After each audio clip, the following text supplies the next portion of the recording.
Ngayong araw ay pupunta nga tayo ng Tagaytay para dayuhin ang isang bagong bukas, napakamura at kakaibang kainan. Paano ba naman? Dito lang ako nakakita ng sisig na may brandy, pork ribs na may brandy, kare-kare na halos hindi na kailangan ng bagoong. At ang matindi pa nga dyan, meron silang pa-unlimited rice at unlimited soup. At higit sa lahat, Pag hindi masarap, libre.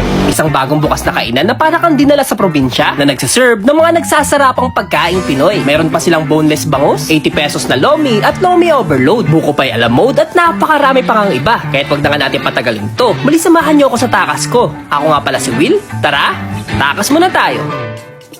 At ang takas nga natin ngayong araw ay dito sa napakagandang lungsod ng Tagaytay. Dahil dito sa may Mendez Crossing East, Tagaytay City, ay matatagpuan nga natin ang pinakabagong kainan dito sa Tagaytay. At ito nga, ang Provincianos Kainan. So good day mga katakas, nandito tayo ulit ngayon sa second summer capital of the Philippines, ang Tagaytay City.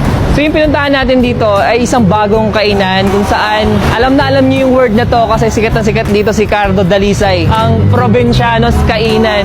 Dito nagsiserve sila ng mga nagsasarapang pagkaing Pinoy at yung tema talaga nila is para kang dinala sa probinsya nyo.